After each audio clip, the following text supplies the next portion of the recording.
ஜனநாயகன் படம் வர ஜூலை 23 ரிலீஸ் ஆக இருக்கு. கரூர் கூட்டத்துல ஜனநாயகன் ஷூட்டிங் நடந்துச்சா இப்படிப்பட்ட கேள்விகள் எல்லாம் வினோத் அவர்கிட்ட கேட்டிருக்காங்க. இத பத்தி போலீஸ்க்கே தெரியும்னு வெளிப்படையா அவரும் பேசியிருக்காரு. ஜனநாயகன் படம் ரிலீஸ் ஆகிறத தொடர்ந்து ரசிகர்கள், அதாவது முதலமைச்சர் விஜய் அவர்களுடைய கடைசி படம், அதுவும் அவர் இதுக்கப்புறம் நடிக்க மாட்டாரு அப்படின்னு ரொம்ப சோகத்தோட இருந்தாலும் இந்த படத்தை கண்டிப்பா சந்தோஷமா பார்க்கணும்னு அவ்வளவு ஆர்வத்தோட இருக்காங்க. தேர்தல் பிரச்சாரத்தப்ப கரூர்ல நடந்த விஜய் அவருடைய பொதுக்கூட்டத்துல ஏற்பட்ட கூட்ட நெரிசல் தமிழகம் முழுக்க பெரிய அதிர்ச்சி ஏற்படுத்தி இருந்துச்சு. அந்த சம்பவத்துல 41 பேர் உயிரிழந்தாங்க. அந்த சம்பவம் எப்படி நடந்துச்சு அப்படிங்கறது இப்பவும் விவாதமா இருக்கு.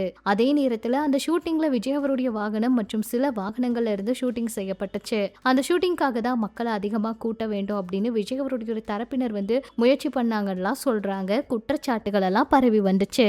இது ஒரு பக்கம் ரொம்ப பெரிய அதிர்ச்சியை கொடுத்துச்சு. இதனால வினோத் அவரு இந்த விஷயத்தை பத்தி பேசி இருக்காரு. அந்த கூட்டத்துல ஜனநாயகன் படப்பிடிப்பு நடந்ததா சொல்றதெல்லாம் பொய்யுங்க, அதெல்லாம் நம்பாதீங்க, அது எல்லாம் பொய்யுங்க. அதோட அந்த சம்பவம் நடந்த நேரத்துல நான் சென்னையில இருந்தேனா வேற எங்காவது இருந்தேனா காவல்துறையால் 20 நிமிஷத்துல அதெல்லாம் கண்டுபிடிக்க முடியும். எல்லா பதிவுகளும் இருக்கு. அதனால ஆதாரம் எல்லாம் எதை வேணாலும் பேசக்கூடாது. அதோட சமூக வலைதளங்கள்ல பரவற பொய்யான தகவல்கள் குறித்து தன்னுடைய ஆதங்கத்தை கொட்டிட்டு இருந்தாரு. அது மட்டும் இல்லாம ஒரு தேசமே பொய்களால் கட்டமைக்கப்படுது, ஒரு பொய்யை சமாளிக்க இன்னொரு பொய், இப்படிதான் நாடு போய்கிட்டு இருக்கு. அதுக்கு ஐடி விங்கெல்லாம் இருக்காங்க, வார் ரூம் எல்லாம் இருக்கு, இப்படி கலாச்சாரமே உருவாக்கிட்டு இருக்கு. ஒருத்தவங்க பொய் சொல்லி ஜெயிச்சு விட்டா அவங்கள தோற்கடிக்கிறதுக்கு மற்றொருவரும் பொய் சொல்ல வேண்டிய சூழ்நிலைங்க இங்க.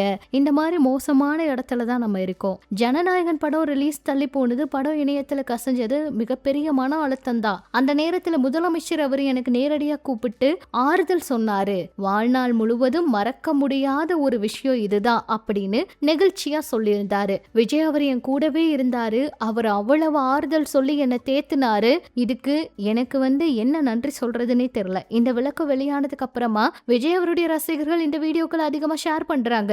சமூக வலைதளங்கள பல மாதங்களா கரூர் கூட்டத்துல ஜனநாயகன் ஷூட்டிங்னு பரவி வந்த தகவலுக்கு வினோத் அவரும் இப்ப விளக்கம் கொடுத்திருக்காரு. மொத்த சர்ச்சைக்கும் இப்போ ஒரு முற்றுப்புள்ளிய வச்சிருக்காங்க. விஜய் அவர் நல்ல மனிதர், அவரை பத்தி தேவையில்லாம பேசாதீங்க. படத்தோட ஷூட்டிங்க அங்க போய் நாங்க எடுக்கணும்னு அவசியமே கிடையாது. படத்தோட ஷூட்டிங்கும் நாங்க எடுக்கவே இல்லை, எல்லாமே முடிச்சிட்டோங்கிறத தான் அவர் ரொம்ப தெளிவா சொல்லியிருக்காருங்க.